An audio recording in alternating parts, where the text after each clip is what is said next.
Hello friends, welcome to TRN classes. आज से हम शुरू करने वाले हैं मैथ सीरीज, जिसमें हम पढ़ने वाले हैं नंबर सिस्टम अर्थात संख्या पद्धति के बारे में। तो आज का वीडियो बहुत ही इम्पोर्टेंट है, क्योंकि ऐसे ही प्रश्न पूछ लिए जाते हैं जो अक्सर किसी को पता नहीं होते। प्राकृतिक संख्या क्या है, पूर्ण संख्या क्या है, सम संख्या क्या है। तो चलिए शुरू करते हैं प्राकृतिक संख्या से। तो पहला प्राकृतिक संख्या जिसे कहते हैं नेचुरल नंबर्स।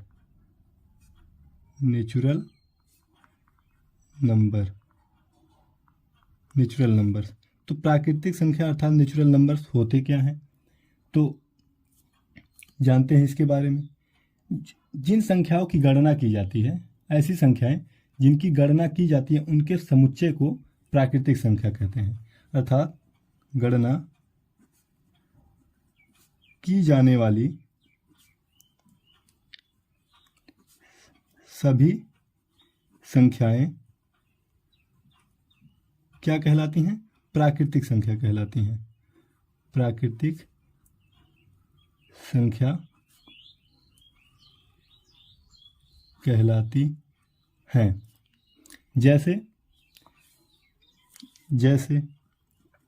जैसे कौन कौन सी संख्या प्राकृतिक संख्या होती हैं? जैसे 1, 2, 3, 4, ऐसे इनफाइनाइट तक जितनी सारी संख्याएं होती हैं क्या होती हैं? प्राकृतिक संख्या होती हैं। तो इसे कैपिटल एन से प्रदर्शित करते हैं। कैपिटल एन से क्या करते हैं? प्रदर्शित करते हैं। अगर कहीं कैपिटल एन दिया होता है तो इसका मतलब क्या है? वह नेचुरल नंबर है, प्रदर्शित करते हैं। ठीक, तो हमने जाना कि प्राकृतिक संख्या क्या होती है। गणना की जाने वाली सभी संख्याएं क्या कहलाती हैं? प्राकृतिक संख्या कहलाती हैं। ये संख्याएं धनात्मक होती हैं, प्राकृतिक संख्याएं धनात्मक होती हैं। तो समझते हैं पूर्ण संख्या क्या होती है। होल नंबर, पूर्ण संख्या अर्थात होल नंबर्स क्या होते हैं? जब प्राकृतिक संख्याओं के समूह में, अर्थात 1 से लेकर जो धनात्मक संख्याएं इनफाइनाइट तक होती हैं, उनके समूह या समुच्चय में क्या करते हैं? 0 को शामिल कर लेते हैं। जब प्राकृतिक संख्याओं के समूह में, अर्थात जब प्राकृतिक संख्याओं में या प्राकृतिक संख्याओं के समूह में जो होती है संख्याएं, उसमें क्या करते हैं? 0 अर्थात 0 को शामिल कर लेते हैं। 0 को सम्मिलित कर लेते हैं। तो क्या कहलाता है? वह पूर्ण संख्या हो जाता है, पूर्ण संख्या कहलाता है। तो अब तो आप समझ गए होंगे कि पूर्ण संख्या क्या है। जब 0 होगा, 1, 2, 3, 4 प्लस इनफाइनाइट तक ऐसे होगा तो पूर्ण संख्या होगा। यदि 1, 2, 3, 4 इनफाइनाइट तक हो तो वह प्राकृतिक संख्या होता है। तो इसे जैसे आप जानिए, जैसे क्या? प्राकृतिक संख्या और उसके पहले 0 अर्थात 0, 1, 2, 3, 4 ऐसे इनफाइनाइट तक। ठीक, इसे W से प्रदर्शित करते हैं।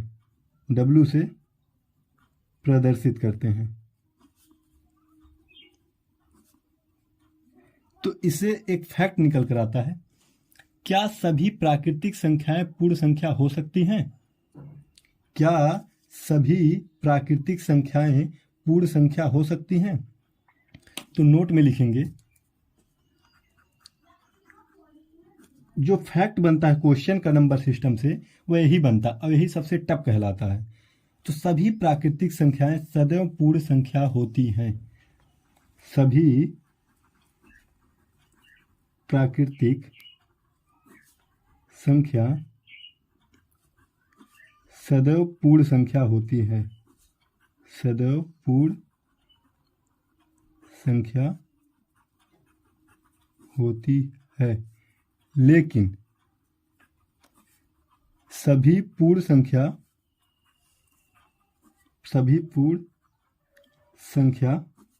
प्राकृतिक संख्या नहीं होती, प्राकृतिक संख्या नहीं होती है। सभी प्राकृतिक संख्याएं पूर्ण संख्या होती हैं। 1 2 3 4 इनफाइनाइट तक जो होती हो क्या होती हैं? प्राकृतिक संख्याएं। तो सारी प्राकृतिक संख्याएं पूर्ण संख्या हो सकती हैं, लेकिन सभी पूर्ण संख्या प्राकृतिक संख्या नहीं होती हैं। ठीक। दूसरा नोट नंबर पहला हो गया।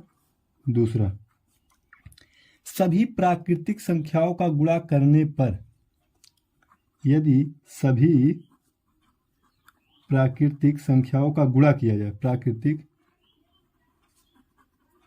संख्याओं का गुणा करने पर जो गुणनफल होता है, गुणनफल में इकाई का जो स्थान आता है, इकाई का स्थान अर्थात यूनिट डिजिट, इकाई का जो स्थान आता है वो सदैव शून्य होता है।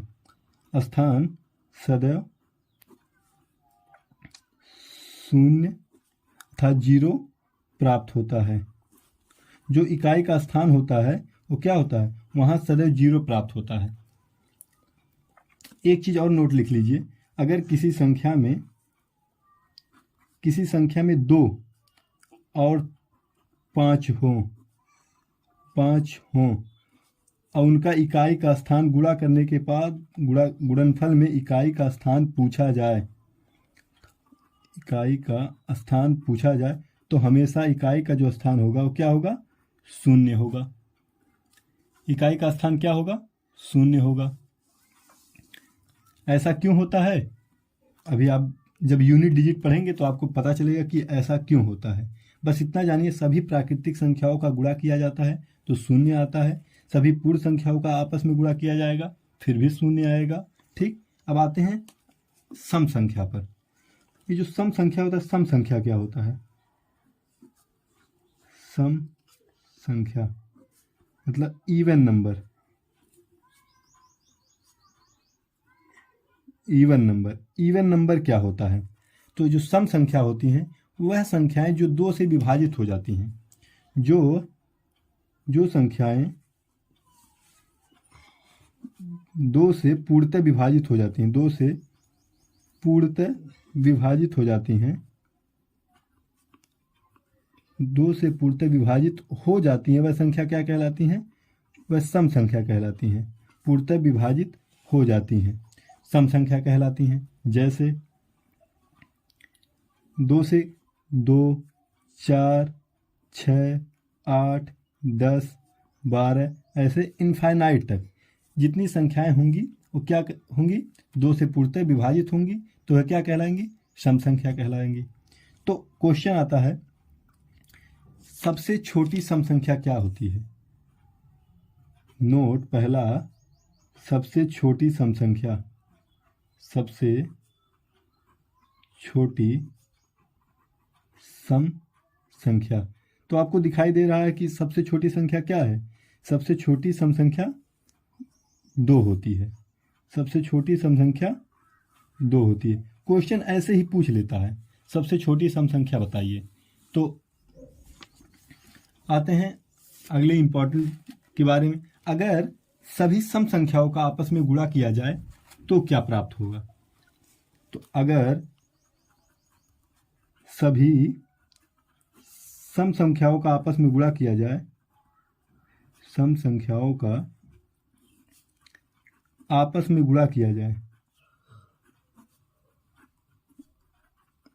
गुणा किया जाए तो जो गुणनफल होगा, गुणनफल में जो इकाई का स्थान होगा वह क्या प्राप्त होगा? तो अगर आपसे बताएं कि अगर 2 हो और 5 हो तो हमेशा क्या आएगा? 0 आएगा। लेकिन यहाँ 10 भी है, मतलब अगर कहीं सम संख्या है तो 10 होगा, और उसके लास्ट में 0 है तो हमेशा इकाई का जो स्थान प्राप्त होगा वह 0 ही प्राप्त होगा। ऐसा क्यों होता है? हमने आपसे बताया है कि जहाँ 2 और 5 होंगे उनका गुणा करने पे 10 ही प्राप्त होता है। तो 10 का जब लास्ट यूनिट डिजिट 0 होगा तो सम संख्याओं का यूनिट डिजिट क्या होगा? गुणनफल में यूनिट डिजिट 0 ही होगा। तो आते हैं और कुछ, जैसे आप देखें सभी प्राकृतिक संख्याएं पूर्ण संख्या होती हैं, तो आप ये बताइए कि क्या सभी सम संख्याएं प्राकृतिक संख्या होती हैं? सभी सम संख्याएं प्राकृतिक संख्या होती हैं? हाँ जी, सभी सम संख्याएं क्या होती हैं? प्राकृतिक संख्या होती हैं। प्राकृतिक संख्या होती है। ठीक, सभी सम संख्याएं प्राकृतिक संख्या होती हैं। तो अगले पे आते हैं, क्या सभी प्राकृतिक संख्याएं सम संख्याएं होती हैं? नहीं, लेकिन सभी प्राकृतिक संख्याएं क्या होती हैं? सम संख्या नहीं होती। सम संख्या नहीं होती है। कैसे? 2, 4, 6, 8, 10 जो सम संख्याएं हैं वो क्या होंगी? वो प्राकृतिक संख्याओं में होंगी। प्राकृतिक संख्याओं में क्या होंगी? क्योंकि 1, 2, 3, 4 वह इनफाइनाइट तक है, तो 2 भी होगा, 4 भी होगा, 6 भी होगा, ऐसे सारी संख्याएं होंगी। तो सभी जो प्राकृतिक संख्याएं होंगी वह सम संख्या नहीं होंगी, लेकिन सभी जो सम संख्या होंगी वो क्या होंगी? प्राकृतिक संख्या होंगी। अगले पे आते हैं, क्या सभी सम संख्याएं पूर्ण संख्या होंगी? सभी सम संख्याएं पूर्ण संख्याएं होंगी। आप देखिए, और आप यह देखकर कमेंट में जरूर बताएं, क्या सभी सम संख्याएं पूर्ण संख्या हो सकती हैं? चलिए अगले पे आते हैं, विषम संख्याओं के बारे में। विषम संख्या, विषम संख्याएं क्या होती हैं? जिसे कहते हैं ऑड नंबर। इसमें भी कुछ अच्छे फैक्ट हैं जो आपको जानने चाहिए। तो सभी सम संख्याएं प्राकृतिक संख्याएं हो सकती हैं, लेकिन सभी प्राकृतिक संख्याएं सम संख्याएं नहीं हो सकती। तो विषम संख्या के बारे में समझते हैं। विषम संख्या क्या होती है? आपको अभी बताएं, जो संख्याएं 2 से पूर्णतः विभाजित हो जाती हैं वह क्या कहलाती हैं? सम संख्या कहलाती हैं। अब वे संख्याएं जो 2 से पूर्णतः विभाजित नहीं होती, जो संख्या 2 से पूर्णतः विभाजित नहीं होती, 2 से पूर्णतः विभाजित नहीं होती, वह क्या कहलाती हैं? विषम संख्याएं कहलाती हैं। विषम संख्याएं कहलाती हैं। जैसे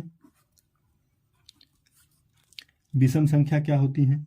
1, 3, 5, 7, 9, 11, 13, 15, 17, 19 ऐसे इनफाइनाइट तक।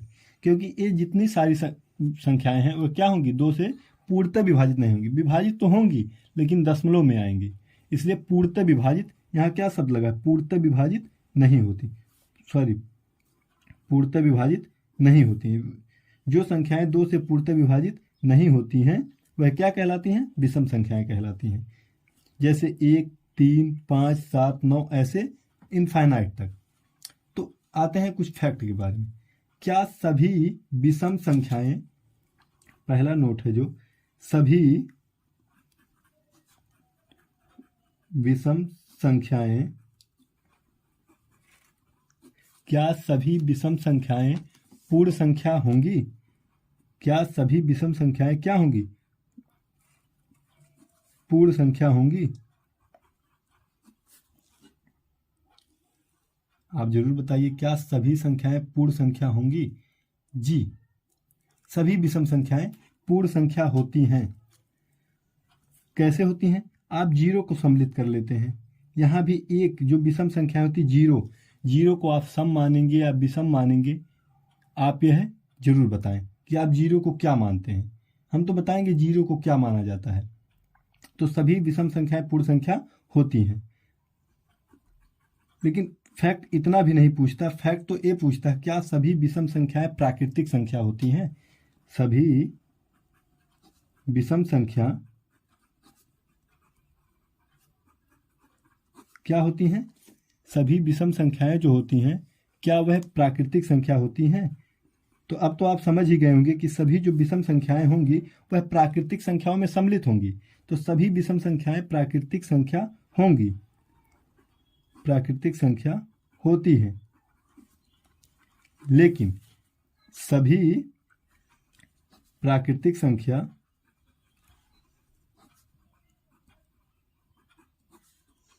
विषम संख्या नहीं होंगी, विषम संख्या नहीं होती है। ठीक, आपने इतना फैक्ट जाना। अब समझ लेते हैं कि विषम संख्याओं का गुणा करने पे क्या क्या प्राप्त होता है। ठीक, तो अगर सभी विषम संख्याओं का गुणा किया जाए तो गुणनफल में इकाई के स्थान पे क्या प्राप्त होगा? अगर सभी का गुणा किया जाए,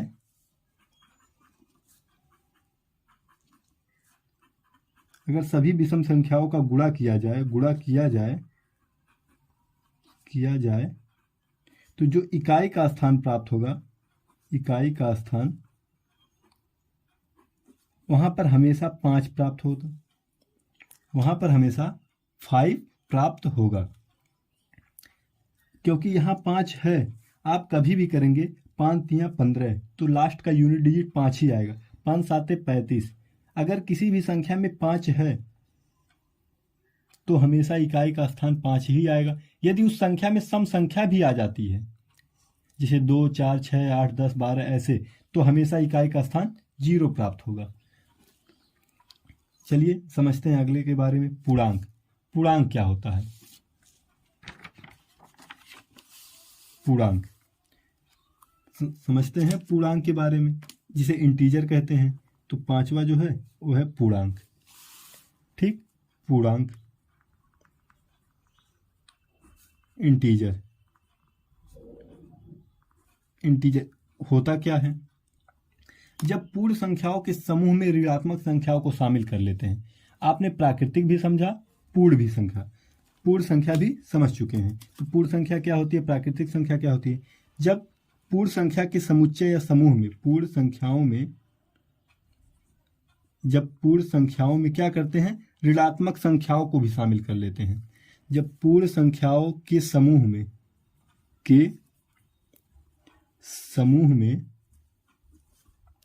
ऋणात्मक मतलब वही माइनस का, ऋणात्मक संख्याओं को शामिल कर लेते हैं। ऋणात्मक संख्याओं को शामिल कर लेते हैं, शामिल कर लेते हैं। तो जो संख्या प्राप्त होती है क्या कहलाती है? पूर्णांक कहलाती है। पूर्णांक कहलाती है। तो बना जो नया समुच्चय बनता है वो क्या कहलाता है? पूर्णांक कहलाता है। जैसे आपने देखा क्या होता है, पूर्ण संख्या 0, 1, 2, 3, 4 ऐसे इनफाइनाइट। आपको पता है सारी संख्या क्या होती हैं, धनात्मक होती हैं। लेकिन जब इन्हीं में ऋणात्मक संख्याओं को शामिल कर लेते हैं, ऋणात्मक संख्या अर्थात -1, -2, -3, -4, -5 ऐसे माइनस इनफाइनाइट तक, तो ये जो सारी संख्याएं बनती हैं ये क्या कहलाती हैं? ये पूर्णांक कहलाती हैं। सारी संख्याएं क्या कहलाती हैं? पूर्णांक कहलाती हैं। तो ये पूर्णांक जो होते हैं वो 3 प्रकार के होते हैं। पूर्णांक जो होते हैं वह 3 प्रकार के होते हैं। एक होता है ऋण पूर्णांक, निगेटिव इंटीजर। एक होता है शून्य पूर्णांक, एक होता है धन पूर्णांक मतलब पॉजिटिव इंटीजर। एक होता है जीरो इंटीजर, एक होता है निगेटिव इंटीजर, एक होता है धनात्मक या धन इंटीजर या पॉजिटिव इंटीजर। तो देखिए जो माइनस का होता है, -1 से लेके माइनस इनफाइनाइट तक, -1, -2, -3, -4, -5, माइनस इनफाइनाइट तक, ये जो सारी संख्याएं होती हैं क्या होती हैं? ऋण पूर्णांक होती हैं। जो शून्य होता है वह धन, शून्य जो होता है वो शून्य पूर्णांक कहलाता है। +1, +2, +3, ऐसे प्लस इनफाइनाइट तक जो सारी संख्याएं होती हैं वह धन पूर्णांक कहलाती हैं। तो आपने समझा पूर्णांक क्या होता है? पूर्णांक जब पूर्ण संख्याओं के समूह में ऋणात्मक संख्याओं को शामिल कर लिया जाता है तो क्या कहलाते हैं? पूर्णांक कहलाता है। पूर्णांक 3 प्रकार के होते हैं, ऋण पूर्णांक, शून्य पूर्णांक और धन पूर्णांक। तो जब -1 से लेकर माइनस इनफाइनाइट तक जो होते हैं संख्याएं वह ऋण पूर्णांक कहलाती हैं। शून्य पूर्णांक कहलाता है। जो +1 से लेकर प्लस इनफाइनाइट तक होती हैं संख्याएं वह क्या कहलाती हैं? धन पूर्णांक कहलाती हैं। चलिए अब कुछ फैक्ट जानते हैं। ये जो संख्याएं हैं इसे आप लिख लीजिए, इसे कैपिटल आई से प्रदर्शित करते हैं, कैपिटल आई से प्रदर्शित करते हैं, पूर्णांक को कैपिटल आई से प्रदर्शित करते हैं। ठीक, तो इसे किससे प्रदर्शित करेंगे? माइनस से, इसे आई माइनस से, इसे आई जीरो से, इसे आई प्लस से, ये क्या करेंगे? प्रदर्शित करेंगे, जिससे पता चलेगा कौन सा पूर्णांक है। अब कुछ फैक्ट जान लेते हैं। क्या सभी प्राकृतिक संख्याएं पूर्णांक होती हैं? सभी प्राकृतिक संख्याएं पूर्णांक होती हैं? जी हाँ, जी हाँ, सभी प्राकृतिक संख्याएं पूर्णांक होती हैं। सभी प्राकृतिक संख्याएं पूर्णांक होती हैं। ये सारा पूर्णांक है, ये सारा पूर्णांक है। ये जो है प्राकृतिक संख्या है, तो सारी प्राकृतिक संख्याएं पूर्णांक हो गई। सभी जो प्राकृतिक संख्याएं होंगी वो पूर्णांक तो कहलाएंगी, क्योंकि ये भी संख्याएं पूर्णांक कहलाती हैं। और यहाँ 0 शुरू होता है, तो दूसरा जो फैक्ट होगा, सभी जो पूर्ण संख्या होंगे वह क्या होंगे? सभी पूर्ण संख्याएं पूर्णांक होती हैं। सभी पूर्ण संख्याएं पूर्णांक होती हैं। 0 से लेकर 1 +2 +3 ऐसे प्लस इनफाइनाइट तक क्या होती हैं? पूर्ण संख्या होती है। तो वह भी संख्याएं तो एक पूर्णांक है, तो सभी पूर्ण संख्याएं भी पूर्णांक होती हैं। सभी सम संख्याएं, जो सभी सम संख्याएं होंगी, सभी सम संख्याएं वह भी पूर्णांक होंगी, तो सभी सम संख्याएं पूर्णांक होती हैं। अगर सम संख्याएं होंगी तो विषम भी होंगी। सभी विषम संख्याएं क्या होती हैं? पूर्णांक होती हैं। सभी विषम संख्याएं पूर्णांक होती हैं। यही फैक्ट अक्सर परीक्षाओं में पूछे जाते हैं। जो परीक्षाओं में पूछे जाते हैं नंबर सिस्टम से, अक्सर यही सारे फैक्ट पूछ लिए जाते हैं, जो बच्चे अक्सर करके छोड़ देते हैं। अब समझते हैं कि अगर इनका गुणा किया जाए तो क्या होगा। आप इनका गुणा करेंगे तो 0 आप देख रहे हैं 0 है, तो इसलिए इसे ना समझे तो ही बेहतर है, क्योंकि जिस संख्याओं में 0 है वह 0 हमेशा मार दीजिए। अगर आपस में गुणा किया जाता है तो 0 ही आएगा। ठीक, और 0 आप पता है ना तो धनात्मक होता है ना तो ऋणात्मक होता है, वह क्या होता है? एक न्यूट्रलाइजेशन, मतलब उदासीन होता है। उसी तरह से आप समझ लीजिए। आते हैं भाज्य संख्या के बारे में। छठवां क्या है? भाज्य संख्या। भाज्य संख्या क्या होती हैं? भाज्य संख्याओं के बारे में जानते हैं। वे संख्याएं जो स्वयं और एक के अतिरिक्त किसी दूसरी संख्या से भी विभाजित हो जाएं। वह संख्याएं जो स्वयं और एक के अतिरिक्त किसी अन्य संख्या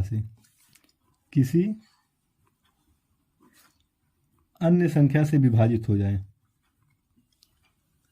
अन्य संख्या से विभाजित हो जाए क्या कहलाती हैं? भाज्य कहलाती हैं। भाज्य कहलाती हैं। क्वेश्चन आपसे भाज्य के बारे में नहीं पूछा जाएगा। आपसे जब भी क्वेश्चन पूछा जाएगा वो किसके बारे में? अभाज्य के बारे में पूछा जाएगा। तो आप यहाँ एक फैक्ट लिख लीजिए, सबसे छोटी भाज्य संख्या क्या होती है? देखिए वह संख्या जो एक और अन्य किसी से, अब लिख लीजिए 1 2 3 4। तो एक जो है वो केवल एक से कटेगा। जैसे एक को क्या है, उसका फैक्टर क्या होगा? 1 गुणे 1 2, 1 गुणे 2 3, 1 गुणे 3 4, 1 गुणे 2 गुणे 4। आप देख रहे हैं कि भाज्य क्या होता है? वह संख्या जो स्वयं और एक के अतिरिक्त, स्वयं से और एक, मान लेते हैं स्वयं और एक के अतिरिक्त, स्वयं और एक, स्वयं एक, लेकिन जब किसी अन्य संख्या से विभाजित हो जाए तो एक से भी, दो से भी और स्वयं से भी, स्वयं से तो होंगी, एक से तो होगा, किसी अन्य संख्या से विभाजित हो जाए तो क्या कहलाती हैं? एक स्वयं और किसी अन्य संख्या से विभाजित हो जाए तो क्या कहलाती है? भाज्य संख्या होती है। तो सबसे छोटी भाज्य संख्या जो होगी, जैसे आप समझ गए कि 4 6 8 9, ये क्या होती हैं? इत्यादि, ये सारी क्या होती हैं? भाज्य संख्या होती है। तो सबसे छोटी भाज्य संख्या क्या होगी? सबसे छोटी भाज्य संख्या, सबसे छोटी जो भाज्य संख्या होगी वो 4 होगा। आपने देखा 4 क्यों होगा? क्योंकि 4 जो है स्वयं से भी कट रहा है, एक से भी कटेगा और प्लस 2 से भी कट रहा है। तो सबसे छोटी भाज्य संख्या क्या होगी? 4 होगी। तो अभाज्य संख्या के बारे में जानते हैं। अभाज्य, तो अभाज्य संख्या क्या होती है?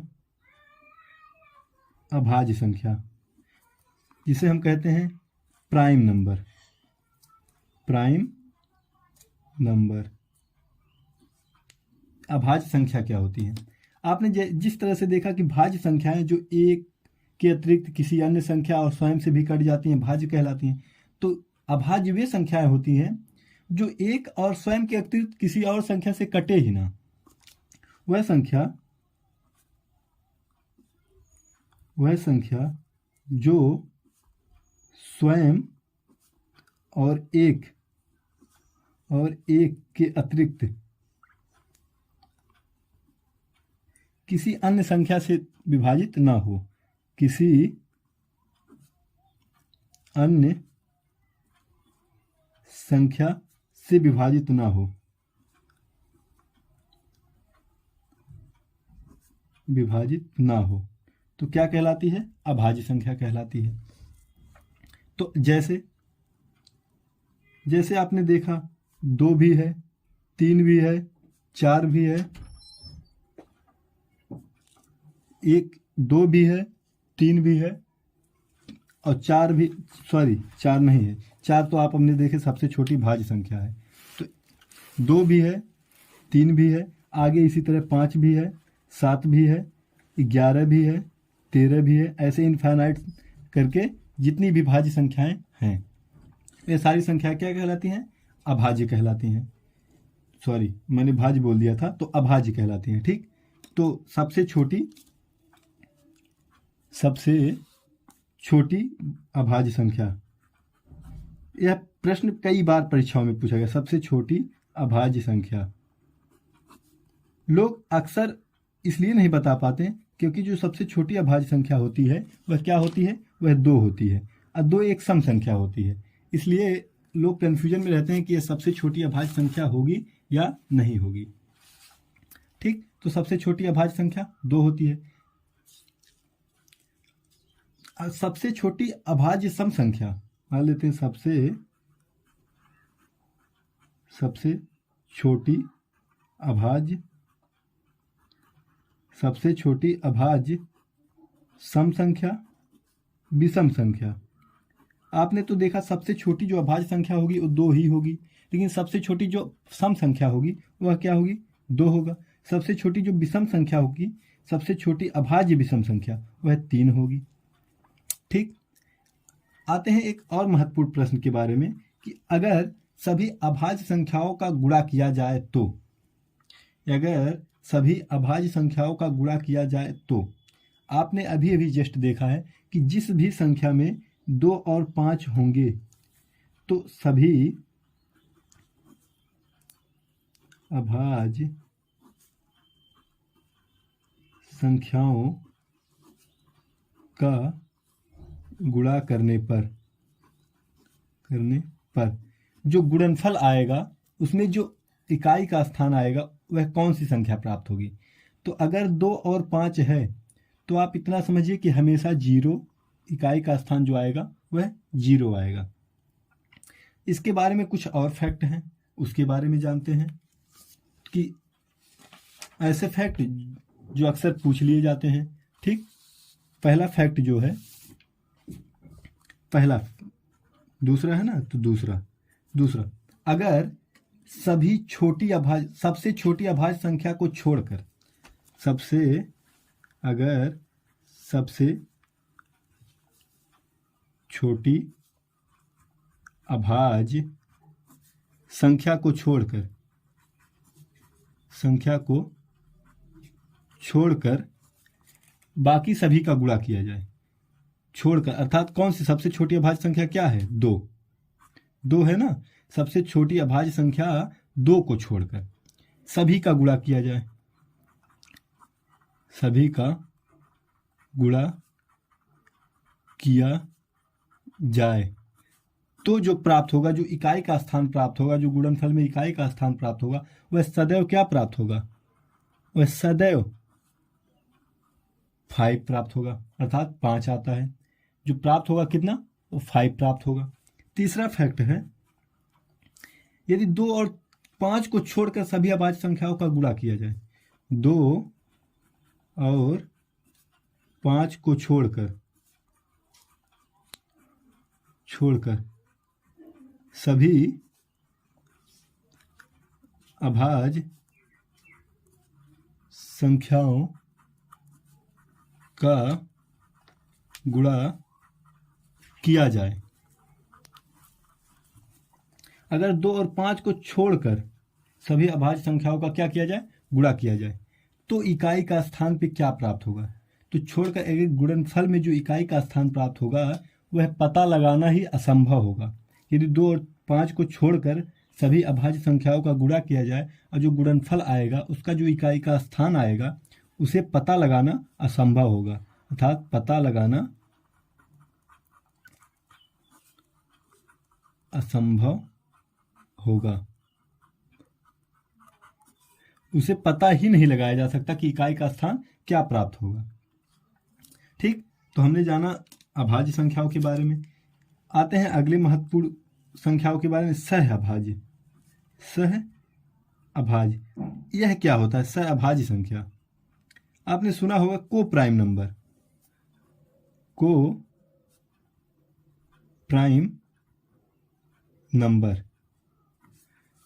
नंबर होते क्या हैं। देखिए, ऐसी 2 संख्याएं होती हैं जिनका एचसीएफ जो होता है, अर्थात मासा, जिनका मासा जो होता है वो सदैव 1 प्राप्त होता है। ऐसी 2 संख्याएं जो सहअभाज्य संख्याएं होंगी वह हमेशा जोड़े में होंगी। ऐसी 2 संख्याएं, ऐसी कम से कम 2 संख्याएं जो होती हैं, 2 संख्याएं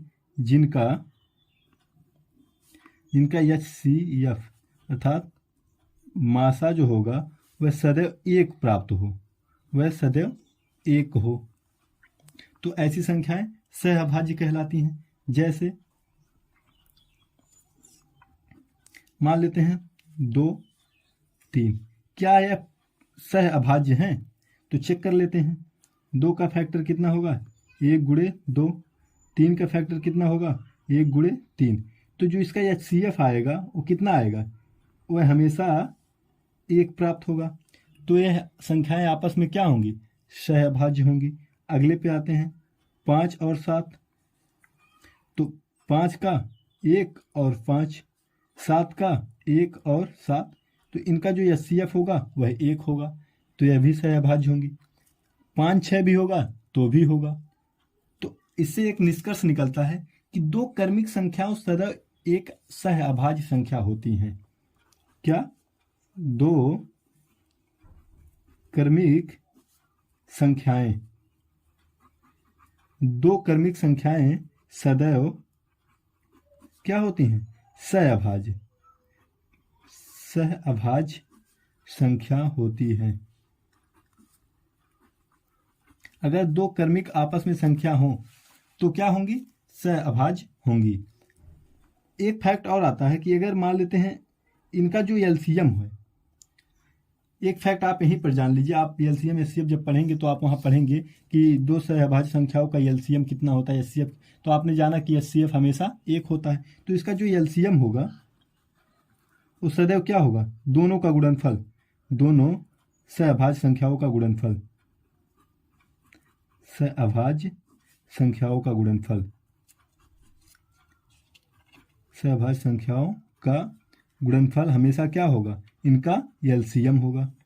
ठीक, आपने समझा अभाज्य सहअभाज्य। तो हमने आज क्या क्या समझा? हमने समझा प्राकृतिक संख्या, पूर्ण संख्या, सम संख्या, विषम संख्या, भाज्य, अभाज्य, सहअभाज्य। ये ऐसे फैक्ट होते हैं जो अक्सर परीक्षाओं में पूछे जाते हैं और लोग इसमें सबसे ज़्यादा कन्फ्यूजन होते हैं। हमने इससे जितने भी फैक्ट बन रहे थे सारे फैक्ट आपको बता दिए हैं। तो मिलते हैं अगली बेहतर क्लास में, तब तक के लिए धन्यवाद। जय हिंद।